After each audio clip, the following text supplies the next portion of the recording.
Coming up on Full Sail Live, golf is finally back. Well, sort of.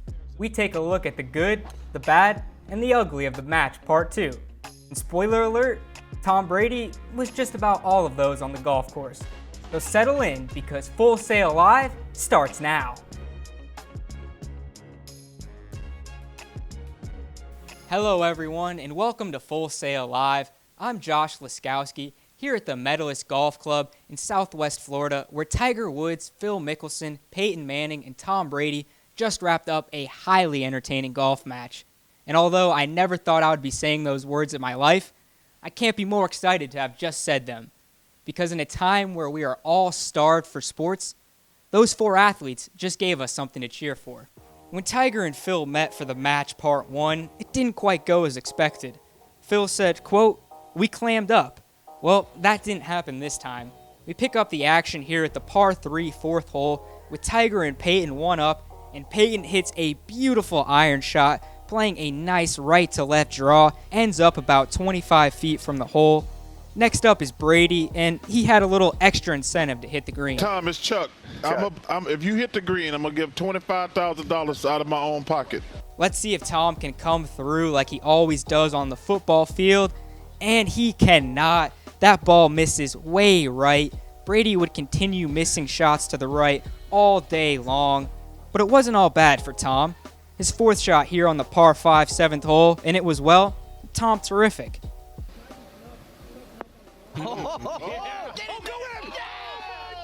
Brady holes out from over 125 yards away. What a golf shot from Tom Brady. But the golf gods weren't done having fun at Tom's expense just yet. He goes to reach for the ball and splits his pants just like SpongeBob. Even when it's going right for Brady, it's just not going all the way right. Now on the 11th hole, 330 yards to the green, and Phil unleashes a bomb. Lefty flexes all of his calf muscles and drives the green on the short par 4. Brady now for eagle. Do it, a 2! And he sinks the putt. Brady coming alive when it matters most. Who would have thought? Now to the 18th hole, where Tiger and Peyton have 2 putts to win the match, and that'll do it. Tiger gets his revenge from the match part 1, and Peyton gets his revenge from years of losing to Tom on the football field. Tiger and Peyton win one up and raise over $20 million for COVID-19 relief. For Peyton Manning, he was just happy to finally see Tom Brady struggle a bit. It was a little awkward, I'm not going to lie. Tiger and I kind of had some things in the can ready for Phil and Tom. So I had a couple more for Tom as the Tiger, but when the golf didn't start out so well, we kind of called an Omaha audible on those, and just didn't feel that was appropriate at the time. And I thought he was a trooper the whole time, and both he and I were out of our comfort zone the entire time. I never felt comfortable really one time the entire day until it was probably over, but I was certainly glad we did it. And so were many others. In fact, the match part 2 was so successful that Phil Mickelson said he's already getting calls on a potential part 3. We've had a lot of calls the last couple of days that people want in, and I think that there's an opportunity here to create a competition that is also very entertaining, that showcases a lot of personality, but is still very competitive. And I thought that there were some things that worked this time around that can work again. The buzz around a possible third match is only growing. In fact, as of right now, Steph Curry and Michael Jordan have the best odds for a part 3. And if there's one thing we all learned from The Last Dance, it's you don't want to make MJ mad. So if the GOAT is in a third match, expect the smack talk to be a little bit more friendly. Up next on Full Sail Live, we take a trip into the locker room. That's right, the one and only Dakota Locker will be joining us. We'll hear his take on the match part 2 and who he wants to see in a potential match part 3. Trust me, you won't want to miss this. Welcome back to Full Sail Live. I think we can all agree that the match part 2 was a massive success. It raised over $20 million for COVID-19 relief and had record-breaking TV ratings. Now joining us to tell us why the match part 2 was so successful, we'd like to welcome into the program Dakota Locker. Dakota, thank you so much for joining me. How are you doing today? I'm doing great, Josh. How are you? I'm doing great. I mean, that match was absolutely phenomenal. Tons of money raised for COVID-19 relief. Best cable ratings ever for a golf event. What was your favorite part of the match? My favorite part was when everyone except Tiger Woods shanked the ball into the woods on the first shot. Everybody. Phil, Tiger, Phil, Manning, Brady, they all did it. And I was just like, so that's how it's going to be today, huh? Well, Tom managed to actually turn it around. Peyton did too, but Peyton didn't take as long to turn around. He turned it on pretty quickly. So what were you most impressed by in the match?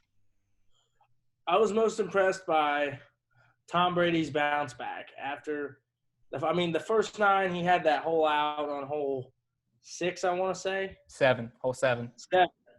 Okay, on 7. But he bounced back on the back 9.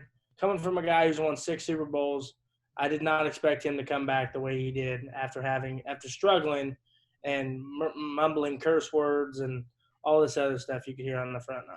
Well, he did mention that Falcons comeback. He's like, it's not the Falcons I cringe, it's the Eagles. He said that to Justin Thomas, and I guess he cringes Peyton and Tiger now. He can't beat them on the course.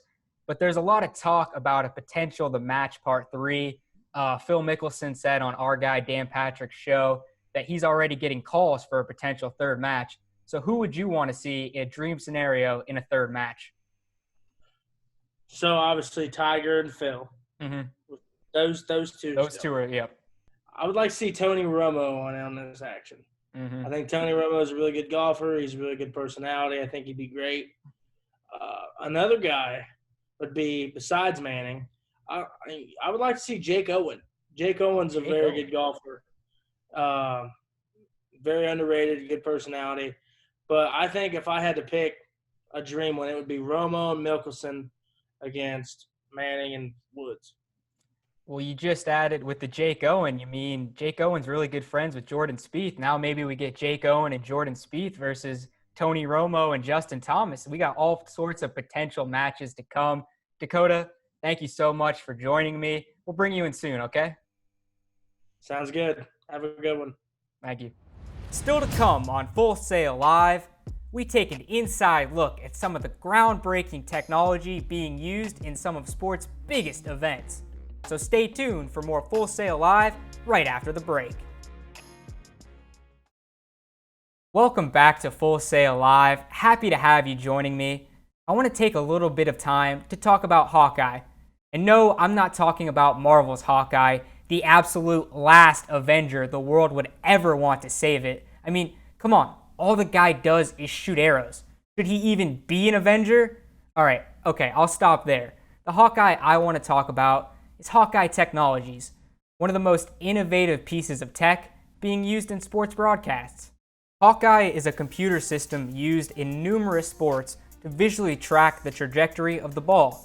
The system was developed in the United Kingdom by Paul Hawkins back in 2001 for cricket, but in recent years the tech has exploded into many different sports. The system works by connecting several high-performance cameras together, which then track the ball from different angles. The video from the cameras is then triangulated and combined to create a three-dimensional representation of the ball's trajectory. Hawkeye is accurate to within 3.6 millimeters and is used by officials and referees in many different sports. Back in 2014, Hawkins explained how Hawkeye is working to help goal line technology in soccer. Through all of our time testing our system for goal line technology, one of the things we realized was how difficult it is for the umpire to see whether the referee to see whether the ball has crossed the line or not. What we realized was it's much easier for the human brain to tell where the middle of the ball is rather than the outside edge of the ball is. We found that we just had 2 referees, we created about 100 goal line situations, we had our technology there so we knew what the answer was. We found that if the rule was when the middle of the ball crossed the line, a referee would get about 10% higher decision-making than as the rule is at the moment. As you can see here, Hawkeye is used in almost every sport imaginable. One of the best ways to use Hawkeye is for quick instant replays to speed up the game. In baseball, managers use Hawkeye's smart replays to quickly decide whether they want to challenge a call or not. These quick replays help speed up the game and improve the viewer's experience. Now, I'm just waiting for the American Cornhole League to bring in Hawkeye and really enhance that ESPN The Ocho broadcast. That's all the time we have for today. I'm Josh Laskowski. Thank you for watching. Don't forget to tune in to Full Sail Live next week, where I'll break down the PGA Tour's return to action. So thanks again for watching, and we'll see you next time on Full Sail Live.